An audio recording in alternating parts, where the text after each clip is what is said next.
Okay, so let's start off with picking a key. In this case, we're picking the key of B flat minor or D flat major, but we're going to think of it in terms of B flat minor because we're using the minor 1 chord,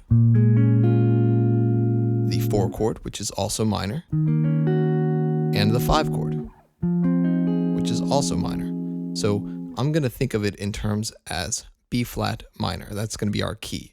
If you want to think of it as a mode, it would be the B flat Aeolian mode. So our first chord is going to be the 4 chord, but I'm playing a minor 9. And then we're going to go to the 1 chord with the 11 on top.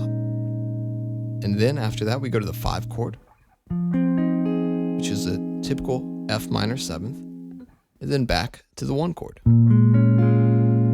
Okay, so we're staying completely diatonic. What that means is we're staying in the key. We're not playing any chords outside of the key, and all the notes pretty much come from the key. Okay, so we're not playing any strange exotic scales. We're not playing harmonic minor or melodic minor. We're just playing the natural minor scale. Okay, so B flat minor. Here's our B flat minor scale.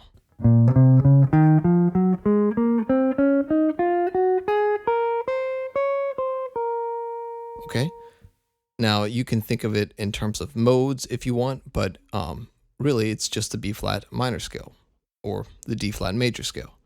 Now, one other scale you want to know is the pentatonic scale, and this essentially is the same scale, just minus 2 notes. Okay, so most of you probably already know that shape. That's the basic minor pentatonic shape. And we've only gotten rid of 2 notes from the minor scale. We've gotten rid of the 2nd note, which is a C,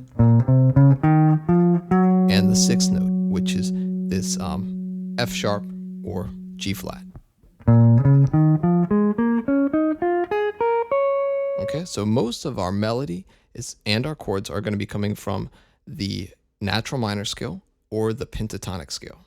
Okay, so we start off with this little pentatonic lick.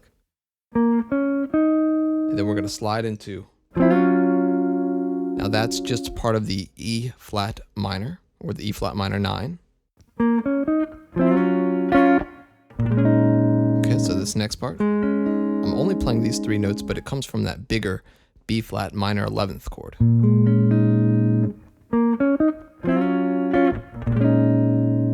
Okay.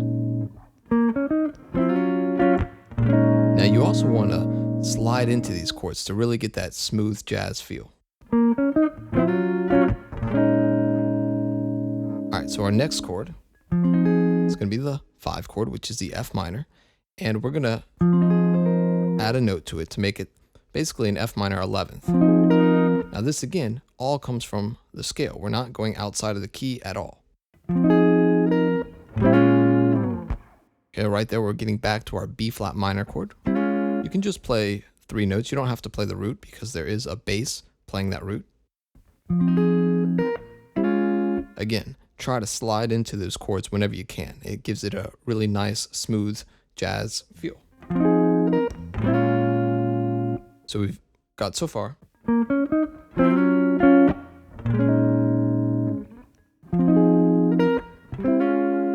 Okay, we basically repeat. And then we have some octaves. Now what I'm doing here is when you play octaves on the high strings, you're going to be skipping over 2 frets and skipping over 1 string. So what you have to do is you have to mute. Okay? Now this gives you a really cool, smooth George Benson kind of sound or Wes Montgomery. You can also use your thumb. I'm using a pick right now, but you can use your thumb to play these octaves as well. And what I'm doing is I'm playing through a chord, basically. So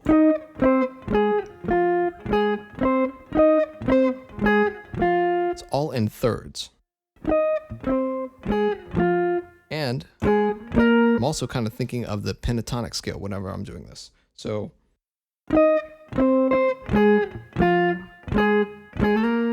okay.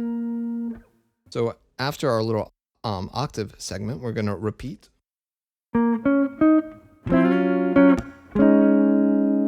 Now I might change up that rhythm a little bit on the pentatonic lick. Okay.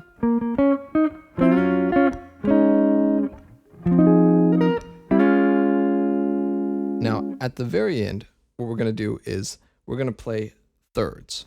Okay. So if you can play thirds down the scale, that'll help you out with creating some of these smooth jazz licks.